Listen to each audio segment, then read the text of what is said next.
Shalom Bapak Ibu Saudara, apa kabar? Saya percaya saudara terus berjalan bersama Tuhan dan menikmati segala kasih karunia Allah dalam hidup saudara sepanjang minggu ini.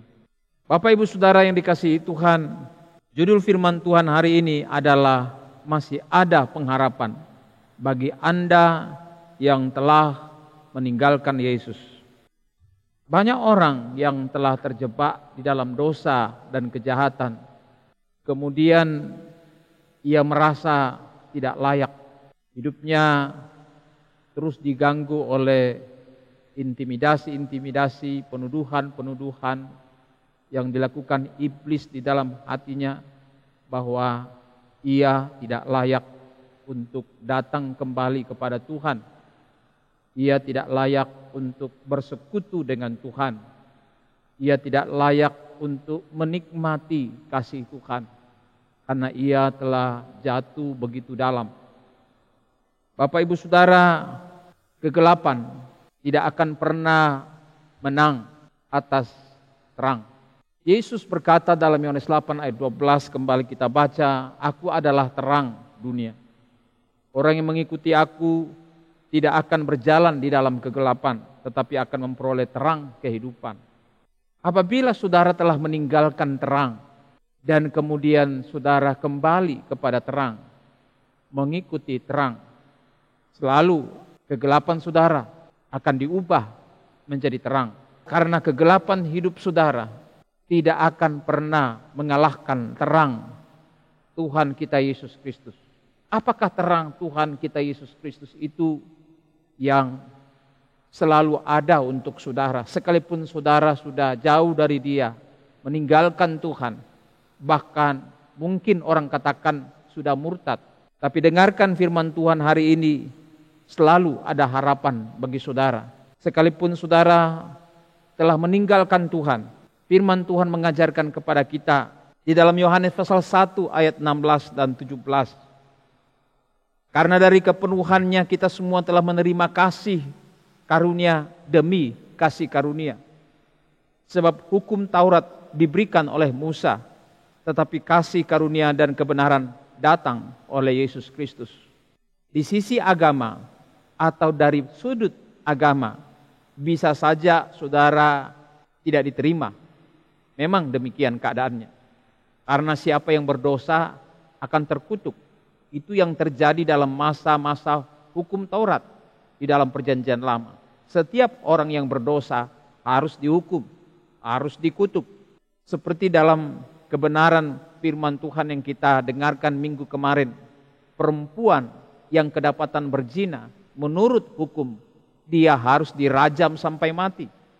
Dosa akan menghadapi konsekuensi, yaitu kematian. Itu menurut hukum agama. Itu menurut hukum Taurat. Tapi perhatikan firman Tuhan di dalam Injil Yohanes yang ditulis oleh Yohanes di sini.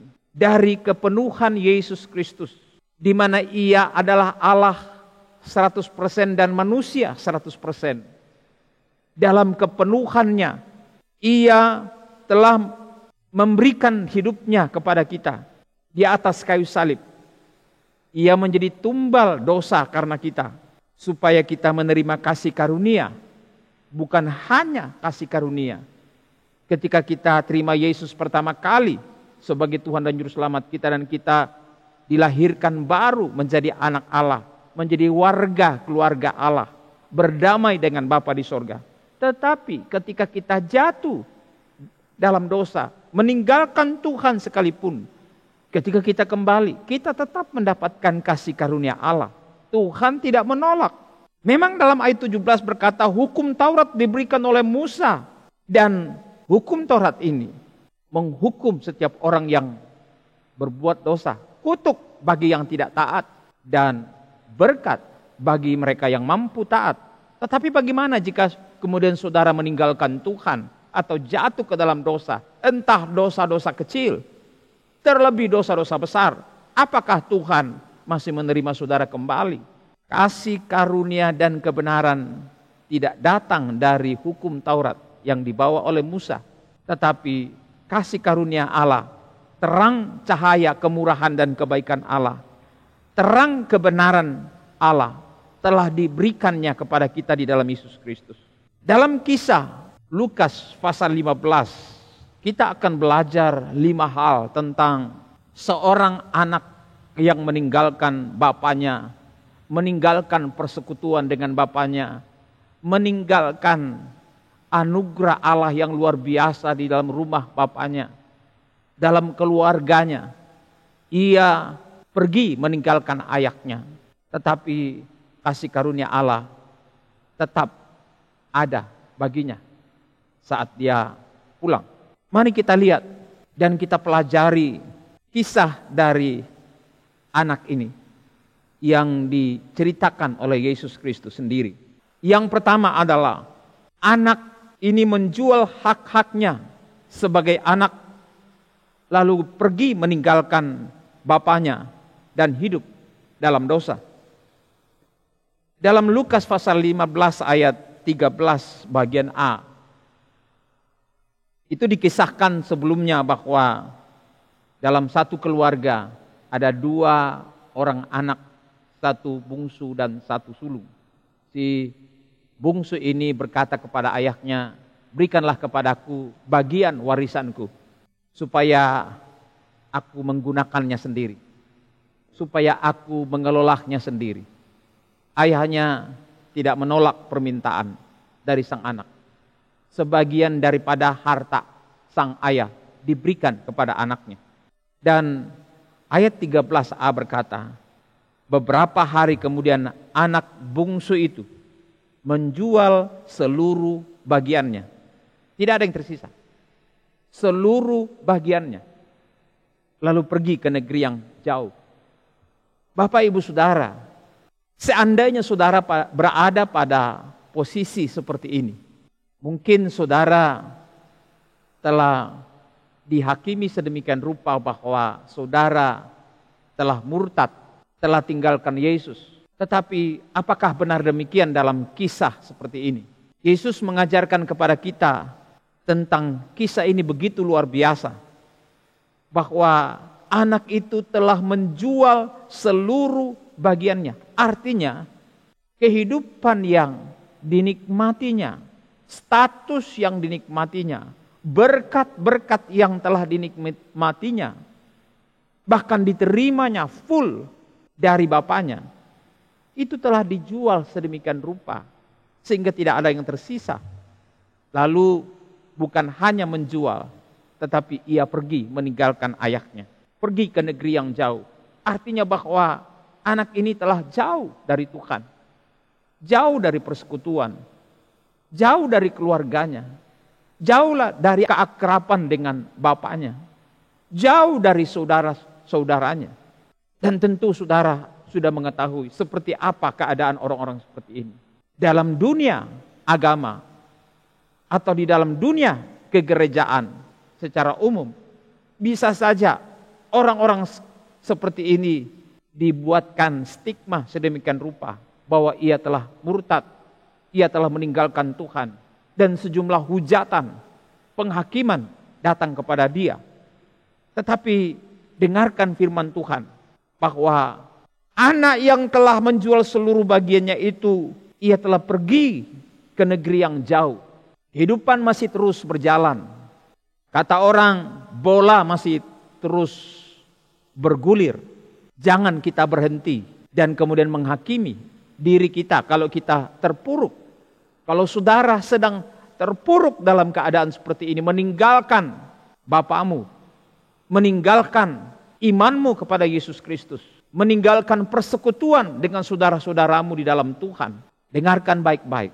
Dalam Lukas 15 ini, firman Tuhan mengajarkan kepada kita betapa orang yang meninggalkan Tuhan bukan dipuji oleh Tuhan, bukan disyukuri oleh Tuhan, tapi seakan-akan Tuhan berkata, okelah, itu pilihanmu. Kalau engkau memilih untuk pergi, saya tidak bisa mencegah, karena itu adalah keputusanmu. Itu adalah hakmu. Engkau bebas untuk memilih, tetap tinggal atau pergi.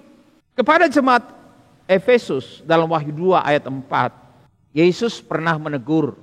Dikatakan bahwa Aku mencela engkau karena engkau telah meninggalkan kasih-Mu yang semula. Jelas kepergian sang anak tidak menjadi sukacita bagi sang ayah, tetapi akan lebih berat bagi sang anak. Dan itu yang membuat bapa berduka cita karena tindakan salah pilih, salah bertindak daripada sang anak yang dikasihinya. Ia telah meninggalkan kasih bapa. Dan Wahyu pasal 2 mengajarkan bahwa jemaat Efesus telah jatuh begitu dalam. Bapak ibu saudara yang dikasihi Tuhan, di dalam 2 Korintus 6 juga ayat 14, Tuhan tidak merancang saudara untuk meninggalkan Dia. Tuhan tidak pernah menghendaki saudara meninggalkan Dia, karena itu adalah penderitaan bagimu. Itu adalah celaka bagimu. Bersekutu dengan dunia, bersekutu dengan kejahatan, tidak pernah dirancang oleh Bapa kepadamu. 2 Korintus 6:14 berkata, janganlah mau menjadi sekutu orang-orang yang tidak percaya kepada Yesus. Itu tidak cocok. Mana mungkin kebaikan berpadu dengan kejahatan. Tidak mungkin terang bergabung dengan gelap. Dan itulah penderitaan. Itulah persoalan yang dialami oleh sang anak yang pergi meninggalkan rumah bapaknya. Tidak cocok ia hidup di sana. Karena itu bukan habitatnya. Jika saudara meninggalkan Tuhan, saudara tidak akan pernah berbahagia. Karena itu bukan habitatmu. Pada prinsipnya jika engkau adalah anak, hidup dalam dosa, meninggalkan Tuhan, meninggalkan rumah bapamu, meninggalkan persekutuan, itu bukan gaya hidupmu. Di luar Tuhan, itu bukan gaya hidupmu. Efesus 4 ayat 18 berkata, pikiran mereka sudah gelap, mereka tidak mengenal kehidupan yang diberi oleh Allah, sebab mereka sama sekali tidak mempunyai pengetahuan apa-apa tentang Allah. Mereka demikian karena keras kepala. Kenapa meninggalkan Tuhan? Sekali lagi, Tuhan tidak pernah merancang saudara untuk dapat menikmati persekutuan dengan orang-orang fasik, orang-orang berdosa, seperti dikatakan dalam Efesus 4:18. Orang-orang yang pikirannya gelap, orang yang tidak mengenal kehidupan yang diberi oleh Allah, orang-orang yang keras kepala. Mereka tidak punya pengetahuan apa-apa tentang Allah. Allah tidak menghendaki saudara berada di sana. Tapi jika saudara berada di sana, saudara tidak akan pernah berbahagia ada di sana. Nabi Yeremia juga mengingatkan dalam Yeremia 2 ayat 13. 2 kali umatku berbuat jahat. Mereka meninggalkan aku, sumber air yang hidup, untuk menggali kolam bagi mereka sendiri, yakni kolam yang bocor, yang tidak dapat menahan air. Banyak orang tidak sadar bahwa ia sebenarnya sedang meninggalkan persekutuan dengan Tuhan. Kalau engkau tidak dapat menikmati lagi hubunganmu dengan Tuhan, kalau engkau tidak dapat lagi menikmati rumahmu, kalau engkau tidak dapat lagi menikmati persekutuan dengan saudaramu, kalau engkau tidak dapat lagi menikmati keakraban dengan bapamu, engkau telah meninggalkan sumber air yang hidup. Mungkin engkau masih ada di dalam, tetapi hatimu sudah menjauh dari Tuhan. Banyak orang kemudian menggali kolam bagi diri mereka sendiri, tetapi kolam itu bocor. Artinya bahwa banyak umat Tuhan yang mencoba membangun kesenangan, kebahagiaan, masa depan, dan sebagainya dengan tidak menaruh pengharapannya, pengandalannya kepada Tuhan. Tapi itu semua adalah upaya-upaya kolam yang bocor. Pertanyaan penting bagi saudara saat ini, apakah kolam saudara tidak bocor? Kenapa kolam saudara bisa bocor? Karena engkau tidak melekat kepada bapamu. Ada sesuatu yang harus saudara perbaiki dengan hidupmu. Ada apa dengan kehidupanmu yang tidak dapat menikmati persekutuan dengan bapamu? Padahal bapamu telah menyediakan segala-galanya. Jangan sampai saudara seperti orang fasik yang keras kepala, yang pikirannya menjadi gelap, dan tidak mengenal dan tidak menghargai kehidupan yang diberi oleh Allah. Bapak Ibu Saudara yang dikasihi Tuhan, Allah sangat mengasihi saudara. Jangan pernah meninggalkan atau menjauh dari rumahmu. Ibrani 10:25 berkata, janganlah kita menjauhkan diri dari pertemuan ibadah kita, seperti yang dibiasakan oleh beberapa orang. Tapi marilah kita saling menasihati dan semakin giat melakukannya menjelang hari Tuhan yang mendekat. Tuhan mau saudara semakin membangun hubungan akrabmu dengan Bapa dan menikmati hubungan itu. Kalau engkau tidak bisa menikmati hubungan itu, maka saudara pun sulit untuk menikmati hubungan dengan saudara-saudaramu yang lain. Saudara tidak akan menikmati fasilitas, berkat-berkat, kasih karunia Allah yang limpah yang disediakan oleh Bapa di dalam rumah kediamannya. Firman Tuhan berkata, marilah kita semakin giat menjelang hari Tuhan. Giat bersekutu, giat melayani, giat saling menasihati, dan semakin giat pada hari-hari ini. Karena terlalu banyak godaan di luar sana yang akan menjerumuskan saudara. Bapak Ibu Saudara yang dikasihi Tuhan, saya percaya saudara bukan orang yang meninggalkan Tuhan, tapi saudara yang menikmati persekutuan dengan Bapamu dan persekutuan dengan saudara-saudaramu. Karena itulah habitatmu. Yang kedua, anak yang meninggalkan ayahnya ini kemudian berfoya-foya dalam dosa dan kejahatan. Dan apa yang terjadi saudara? Foya-foya dalam dosa dan kejahatan tidak akan pernah membuat saudara bahagia. Bahkan dalam waktu yang panjang. Dalam ayat 3 bagian B dari Lukas 15 dikatakan, di sana ia memboroskan harta miliknya itu dengan hidup berfoya-foya. Dia berpikir ia menikmatinya. Ia berpikir di luar Tuhan ia bisa menikmati kebahagiaan. Padahal kebahagiaan itu adalah kebahagiaan semu. Kebahagiaan sementara. Tidak akan panjang. Dalam 2 Petrus 2 ayat 13 dikatakan, dan akan mengalami nasib yang buruk sebagai upah kejahatan mereka. Berfoya-foya pada siang hari mereka anggap kenikmatan. Mereka adalah kotoran dan noda yang mabuk dalam hawa nafsu mereka. Kalau mereka duduk makan minum bersama-sama dengan kamu. Perhatikan ini. Itulah gaya hidup orang-orang fasik. Orang-orang yang tidak pernah dilahirkan baru. Hidup mereka bernasib buruk. Mereka anggap foya-foya itu adalah kenikmatan. Tapi banyak juga orang-orang yang sudah lahir baru terpesona. Duduk makan minum bersama-sama dengan mereka.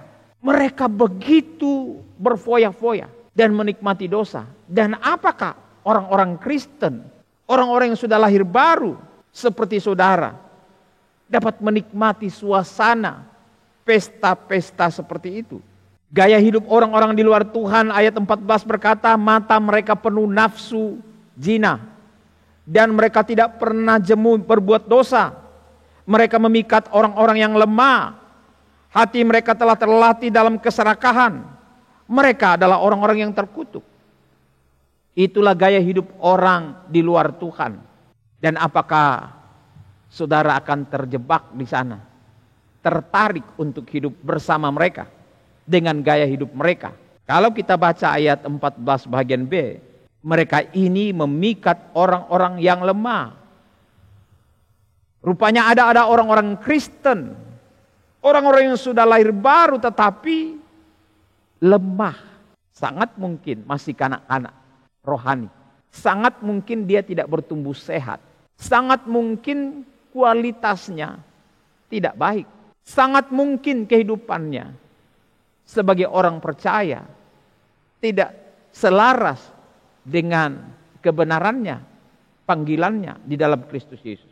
Dan itu sebabnya mereka terus hidup dengan gaya hidup yang dipikirnya bisa membahagiakan dia. Tapi perhatikan dalam 1 Petrus ayat 3. Sebab telah cukup banyak waktu kamu pergunakan untuk melakukan kehendak orang yang tidak mengenal Allah. Kamu telah hidup dalam rupa-rupa hawa nafsu, keinginan, kemabukan, pesta pora, perjamuan minum, penyembahan berhala yang terlarang. Rupanya banyak orang Kristen, banyak orang yang telah lahir baru, status sebagai anak. Mereka adalah orang-orang lemah. Dan Petrus mengingatkan mereka, telah cukup banyak waktu kamu pergunakan untuk melakukan kehendak orang-orang yang tidak mengenal Allah.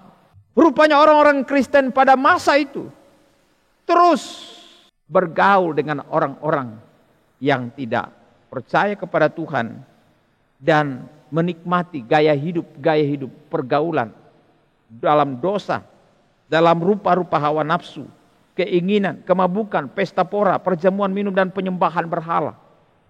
Dan ini realita kehidupan yang sedang terjadi saat-saat sekarang ini. Ingat Bapak Ibu Saudara, meninggalkan Tuhan selalu berpasangan dengan kehidupan duniawi, kesenangan kedagingan. Selalu berpasangan. Jika saudara meninggalkan Tuhan, otomatis saudara akan mencari kesenangan. Kesenangan dunia, kesenangan dosa. Karena itulah cara iblis untuk menghancurkan saudara. Saudara berpikir bahwa saudara akan mendapatkan kebahagiaan, kesenangan seperti yang saudara dapatkan di rumahmu. Atau mungkin saudara berpikir lebih daripada apa yang saudara nikmati selama ini di rumah bapamu. Terbukti daripada anak ini. Dia pergi menjual harta bagiannya, warisannya. Lalu kemudian berfoya-foya menikmati uangnya, harta ayahnya.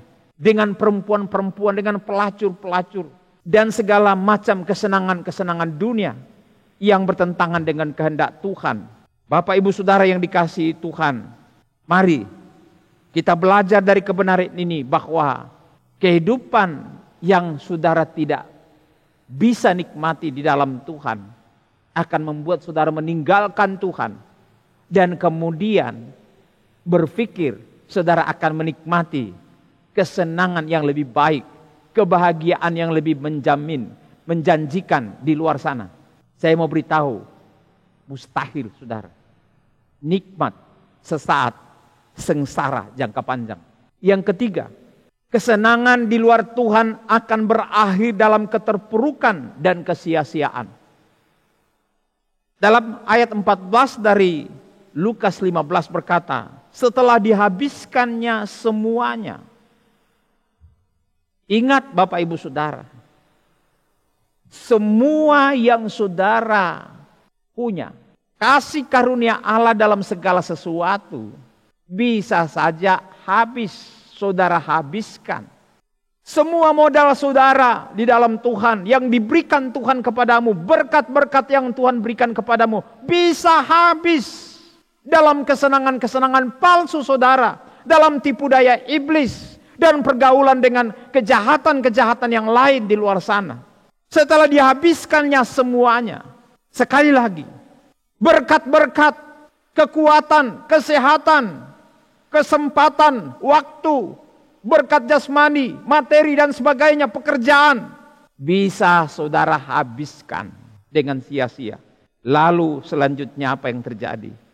Timbullah bencana kelaparan di dalam negeri itu, dan ia pun mulai melarat. Setelah dihabiskan semuanya, timbullah bencana kelaparan di dalam negeri itu, dan ia pun mulai melarat. Ingat, dunia tempat engkau melarikan diri dan berpikir menjadi solusi yang terbaik bagi kesenanganmu dan kebahagiaanmu dan masa depanmu, itu palsu, sangat terbatas. Ada saatnya dunia ini selesai. Ada bencana-bencana kehidupan di luar sana. Kelaparan melanda negeri di mana ia berada. Dan ia pun melarat, terpuruk, tidak berdaya. Nikmat telah berubah menjadi sengsara bagi dia. Ayat 15 Dalam keadaan melarat, ia berupaya membantu dirinya, menolong dirinya. Kekuatanmu tidak seberapa untuk membahagiakan dirimu, mendapatkan solusi atas kehidupanmu, keterpurukanmu, kegagalanmu, dan seterusnya. Ayat 15 berkata, lalu ia pergi dan bekerja pada seorang majikan di negeri itu. Orang itu menyuruhnya ke ladang untuk menjaga babinya. Bapak ibu saudara, meninggalkan Tuhan tidak akan membuat engkau lebih baik. Pekerjaanmu tidak akan lebih baik. Usahamu tidak akan lebih baik. Rumah tanggamu tidak akan lebih baik. Kesehatanmu tidak akan lebih baik. Masa depanmu tidak akan lebih baik. Kalau engkau memperhambakan diri kepada Tuhan di luar Tuhan Yesus Kristus, engkau memperhambakan diri kepada dunia dan segala ambisi dan kepentingannya, saudara akan menjadi korban. Saudara akan diperhamba. Saudara akan dibuat menjadi manusia yang tidak punya arti. Tidak akan ada jaminan kebahagiaan bagi saudara. Kita lihat pada ayat selanjutnya, ayat 16, lalu ia ingin mengisi perutnya dengan ampas yang menjadi makanan babi itu, tetapi tidak seorang pun yang memberikannya kepadanya. Bapak ibu saudara yang dikasihi Tuhan, luar biasa keterpurukan, penderitaan orang yang meninggalkan persekutuan dengan bapaknya. Dalam kemiskinannya, dalam kemelaratannya, dalam keterpurukan dirinya, hilangnya harkat dan martabatnya, ia turun sedemikian jauh, lebih daripada sampah. Perhatikan bagaimana ia berusaha mendapatkan makanan. Ia berusaha memungut ampas, bukan makanan, ampas. Ampas pun tidak layak bagi orang yang meninggalkan Tuhan. Ampas pun tidak layak untuk saudara yang jauh dari persekutuan dengan Bapamu. Yeremia 2:19 berkata, kejahatanmu akan menghajar engkau, kemurtadanmu akan menyiksa engkau.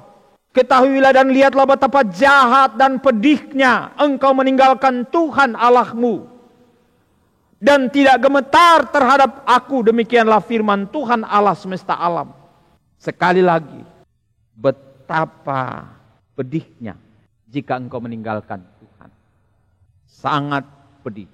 Bapak ibu saudara yang dikasihi Tuhan, sekali lagi, kesenangan dosa karena meninggalkan Bapamu di sorga tidak akan pernah membahagiakan engkau.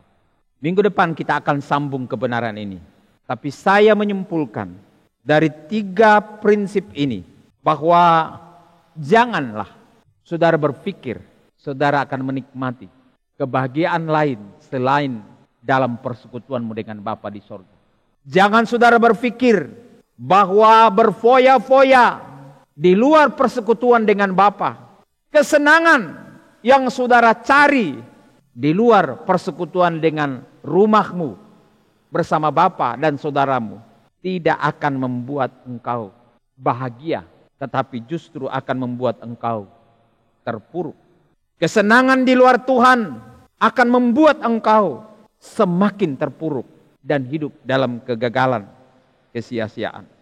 Sebab itu, lewat kebenaran firman Tuhan saat ini, saya ingin memberitahu kepada saudara, walaupun saudara sudah meninggalkan Tuhan sejauh ini, selalu ada harapan.